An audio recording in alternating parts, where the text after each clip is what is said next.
Hi everybody. இன்னைக்கு நம்மளுடைய சேனல்ல என்ன வீடியோ பார்க்க போறோம் அப்படின்னு பார்த்தீங்கன்னா, உங்களுக்கான ஹெல்த்தி டிப்ஸ் தான் சொல்லப் போறேன். நம்ம எல்லாருக்குமே நம்ம ரொம்ப யங்கா இருக்கணும், ஹெல்த்தியா இருக்கணும் அப்படின்ற ஒரு ஃபீல் இருக்கும். கண்டிப்பா எல்லாருக்குமே யங்கா இருக்கிறதுக்கும், ஹெல்த்தியா இருக்கிறதுக்கும் ஒரு டிப்ஸ் நான் சொல்றேன். அத நீங்க ஃபாலோ பண்ணிட்டு வாங்க. உங்களோட ஃபுட்ல வந்து பார்த்தீங்கன்னா, ஃபர்ஸ்ட் நீங்க தண்ணி நெறைய குடிச்சுக்கோங்க. தண்ணி வந்து ரொம்ப ரொம்ப முக்கியம். வாட்டர் வந்து இன்டேக் எவ்வளோ எடுத்துக்க முடியுமோ நெறைய எடுத்துக்கோங்க.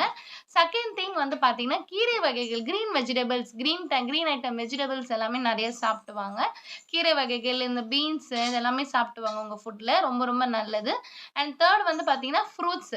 அதாவது yellow colour, red colour, purple colour இந்த மாரி கிரேப்ஸ், ஸ்ட்ராபெர்ரி அண்ட் பனானா இந்த மாரி ஃபுட்ஸ் வந்து உங்க ரெகுலர் ஃபுட்டா நீங்க எடுத்து சாப்பிட்டுட்டு வாங்க. ஃப்ரூட்ஸ்ல எல்லாமே.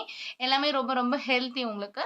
அண்ட் தென் வந்து பார்த்தீங்கன்னா, mutton soup, chicken soup once in a week கண்டிப்பா உங்களோட ஃபுட்ல வந்து மட்டன் அண்ட் வந்து பார்த்தீங்கன்னா, சிக்கன் சூப்ஸ் இது மாரி நீங்க எடுத்துட்டு வாங்க. சரிங்களா? அண்ட் முடிஞ்ச அளவு நட்ஸ் கொஞ்சம் சாப்பிடுங்க. பாதாம், பிஸ்தா இந்த மாரி நட்ஸ் உங்களோட ஃபுட் கண்ட்ரோல்ல எடுத்துட்டு வாங்க. இது மாரி தொடர்ந்து நீங்க சாப்பிட்டுட்டு வந்தீங்க அப்படின்னா, கண்டிப்பா ரொம்ப ஹெல்த்தியாவும் இருப்பீங்க அண்ட் யங்காவும் இருப்பீங்க. சீக்கிரத்தில உங்களுக்கு அந்த ஆன்டி ஏஜிங், ரிங்கிள்ஸ் ப்ராப்ளம் எதுவுமே வராது. என்னோட டிப்ஸ கண்டிப்பா ஃபாலோ பண்ணுங்க. ரொம்ப யூஸ்ஃபுல்லா நினைக்கிறேன். என் சேனலுக்கு சப்போர்ட் பண்ணுங்க. சப்ஸ்கிரைப் பண்ணுங்க. Thank you so much.